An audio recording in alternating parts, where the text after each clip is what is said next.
नमस्कार दोस्तों, आइए जानते हैं एक सेठ जी की कहानी। एक सेठ अपने कस्बे का सबसे अमीर और धार्मिक आदमी था।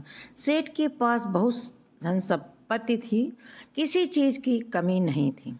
वह अपने परिवार के साथ बहुत शांति और खुशी से जिंदगी गुजार रहा था।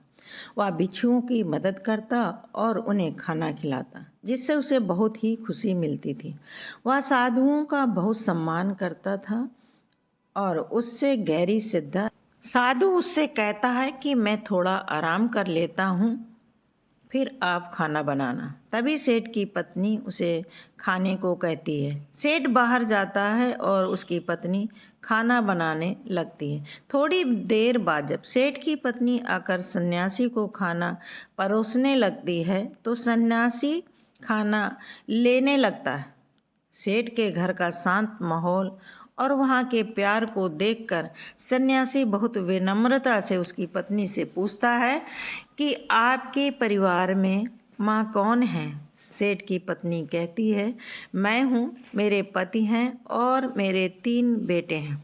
इस पर सन्यासी आगे कहता है, तुम्हारे पति क्या करते हैं, वो कितना कमा लेते हैं कि तुम्हारे पास पैसे की कमी नहीं। हमारे पास बहुत दौलत है। इस सन्यासी के पास और कोई सवाल नहीं है। फिर सेठ घर लौटता है। फिर अपनी पत्नी के साथ वो सन्यासी को खाने पर बुलाता है।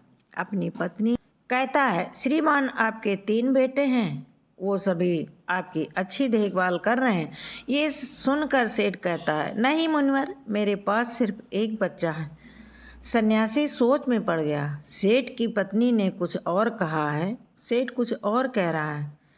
तुम्हारे पास इतनी धन दौलत है, तुम इतने अमीर हो, तुम जानते हो कि तुम सन्यासी बनने वाले हो।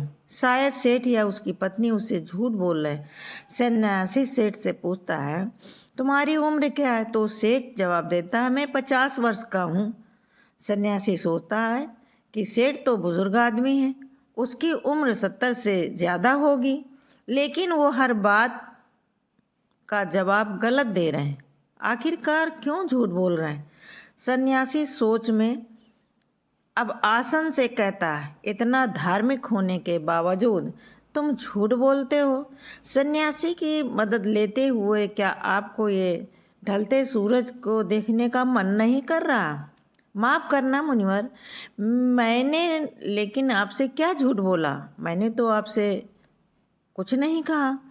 सन्यासी कहता है कि जो कुछ मैंने आपसे पूछा वही मैंने आपकी पत्नी से भी पूछा, लेकिन दोनों के जवाब अलग हैं। यह सूरज ढलने वाला कहता है कि मुनिवर, किस तरह का सवाल? फिर सन्यासी कहता है, मैंने आपकी पत्नी से उसके घर में कौन कौन है पूछा, आप दोनों के अलावा उनके 3 बेटे, लेकिन आप कहते हैं कि आपके पास सिर्फ एक बच्चा है। जब मैंने आपसे पैसे के बारे में पूछा कितने हैं, तो आपकी पत्नी ने बताया कि उसके पास काफ़ी पैसे हैं।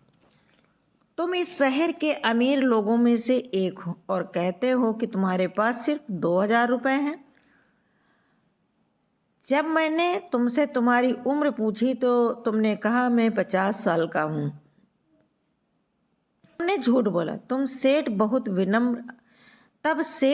विनम्र आवाज में कहते, माफ करना मुनिवर, लेकिन झूठ बोलना पाप है, तो मैं तुमसे और वो भी किसी महात्मा से क्यों झूठ बोलूँगा? मुझे लगता है कि ना तो मैंने तुमसे झूठ बोला और ना ही मेरी पत्नी ने। हमने तो बस सच कहा। लेकिन तुम्हारे पास सच है कि मेरे 3 बेटे हैं? लेकिन क्या सच है कि तुम्हारे 3 बेटे हैं?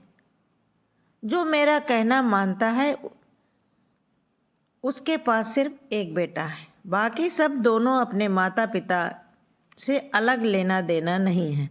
जो कुसांग में रहता है वो मेरा अपना कैसे हो सकता है? तो मेरे लिए तो बस एक ही बच्चा है। आपकी दूसरी बात, पैसों के बारे में। मुनिवर, मेरे लिए वही पैसा जो मेरा है वो ही मेरा है, मैं उससे अपनी ज़िंदगी में इस्तेमाल करता हूँ और यही मैं ने कहा, सब मेरे पास नहीं, कुछ मैं बेबस और ज़रूरतमंद लोगों की मदद करता हूँ, कुछ मेरे रिश्तेदार मेरे जाने के बाद ले लेते हैं और मैं चला गया। अब उससे बात करने का मेरा हक क्या है? आखिरी सवाल के लिए 50 साल की उम्र तक मैंने महात्माओं की शरण ली और शिक्षा ली, जिंदगी की असली कीमत को पहचानना सीखा, उनकी सेवा, और तभी मैं इस संघ में शामिल हुआ। इसीलिए मैंने तुम्हें अपनी उम्र बताई। अब तुम बताओ, क्या मैंने कोई झूठ बोला? सेठ की पूरी बात समझ में आती है। सेठ की पूरी बात संत को समझ में आती है और वो कहते हैं, मुझे पहले तुम्हारे बारे में जान लेना चाहिए था। पहले अपने अंदर तुम्हारा एक गलत शब्द बनाने से पहले फिर साधु की बात सुनकर आदमी आगे बढ़ता है और सेठ फिर से अपने घर लौट। किसी पर प्रतिक्रिया देने से पहले, किसी के प्रति अपना रुख बनाने से पहले सामने वाले के शब्दों पर भी ध्यान देना चाहिए, उनके इरादों को भी सुनना चाहिए। वो महात्मा से कहता है, मुनवर, आप सभी महात्मा हमें चिंता से जुड़ी कई शिक्षाएं देते हैं।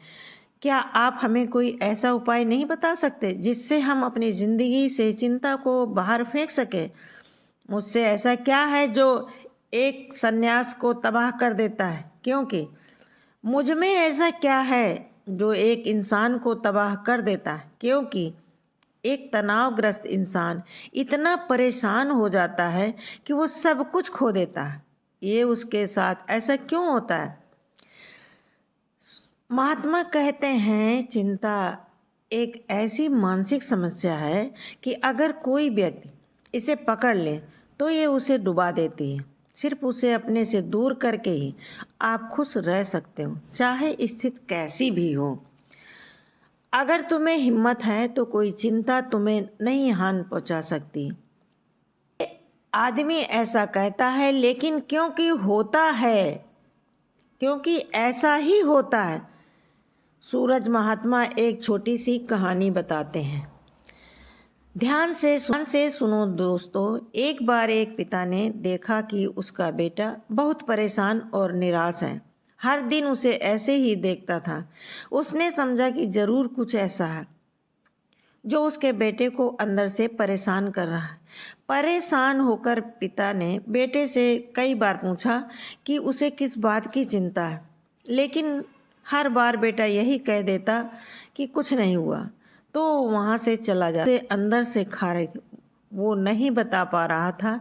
एक दिन पिता ने अपने बेटे को बुलाया और समझाया कि चाहे हम जिंदगी में कितने भी सफल क्यों न हो, लेकिन अगर हमारे अंदर चिंता घर कर लेती है तो ये हमारी प्रगति के बीच में एक रुकावट बन जाती है।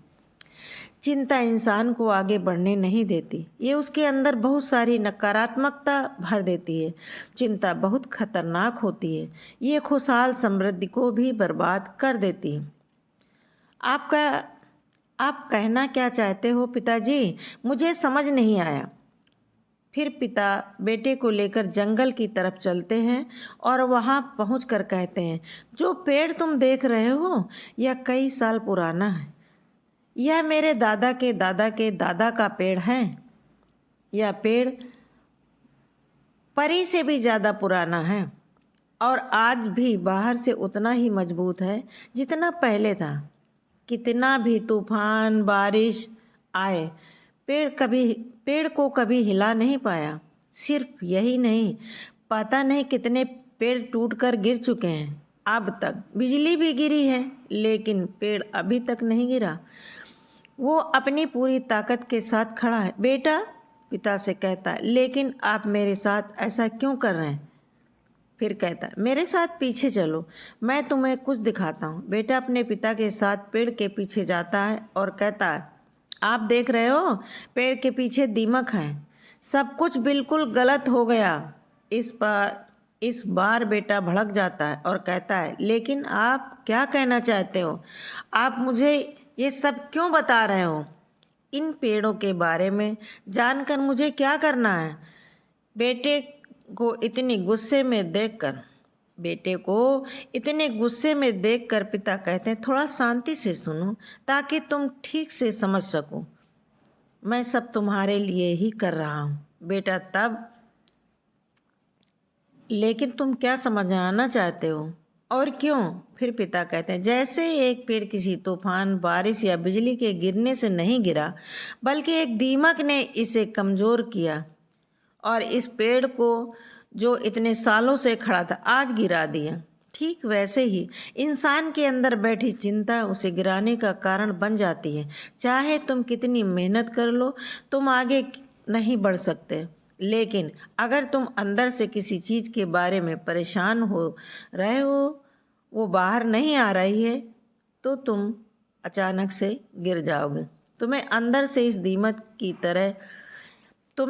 से यह दीमक कमज़ोर कर देगा और तुम्हारी तरक्की वहीं रुक जाएगी, ये सब ले जाएंगे। इसलिए कभी भी खुद को इतना तनाव मत डालो, कभी भी खुद में इतना तनाव मत डालो कि तुम खुद के सामने कमज़ोर महसूस करो। बेटा ये सब सुनकर पिता से कहता है, लेकिन ये सब जानकर भी कोई कुछ नहीं करता। पिता और कहते हैं कि जो भी हालात हों, चाहे जैसे भी हों, चिंता करने से, तनाव लेने से कुछ नहीं होगा। चिंता मत करो, कोई परेशानी नहीं।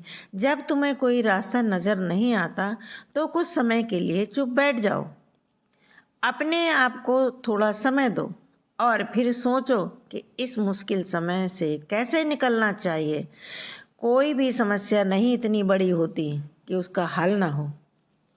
हर समस्या अपनी स्थिति लेकर आती है। अपनी समस्या भी है, आपकी समस्या भी है, बस मुश्किल समय में खुद को हिम्मत देना जरूरी है। पिता की बातों को सुनकर बेटा समझता है कि वो क्या कहना चाह रहे हैं। इस कहानी को ख़त्म करते हुए महात्मा कहते हैं, क्या अब भी तुम समझते हो कि एक छोटी सी चिंता भी तुम्हारी ज़िंदगी पर कितना असर डाल सकती है? हाँ, और कहता है, चिंता, दुख और तनाव हमें कमज़ोर कर देते हैं। और महात्मा आगे कहते हैं कि चिंता, दुख और तनाव हमें कमज़ोर कर देते हैं। हमें अपनी ज़िंदगी से पूरी तरह से दूर करना चाहिए और जो ऐसा करते हैं वे हमेशा अपनी ज़िंदगी में खुश रहते हैं, चाहे हालात कैसे भी हों। हाँ, समय कभी कभी ऐसा नहीं रहता, वो हमेशा बदलता रहता है। बस अपने खुशियों के पल को याद रखो और दुख में इसे हिम्मत का हथियार बनाओ। ये चिंता कुछ नहीं बिगाड़ेगी, लेकिन अगर तुम इस चिंता में गिर जाओगे तो कभी आगे नहीं बढ़ पाओगे। इसलिए कभी बेवजह चिंता मत करो। जो हो रहा है उस पर ध्यान दो, अपना काम करो, बाकी सब भूल जाओ और धैर्य रखो। तुम्हें कभी पता नहीं चलेगा या समय कब गुजर गया। इंसान को अपने सवाल का जवाब महात्मा की बातें सुनकर उस इंसान को अपने सवाल का जवाब मिल जाता है और फिर चिंता इंसान की सारी खुशी, सुख और समृद्धि छीन लेती। इसलिए इसे बेकार नहीं होना चाहिए।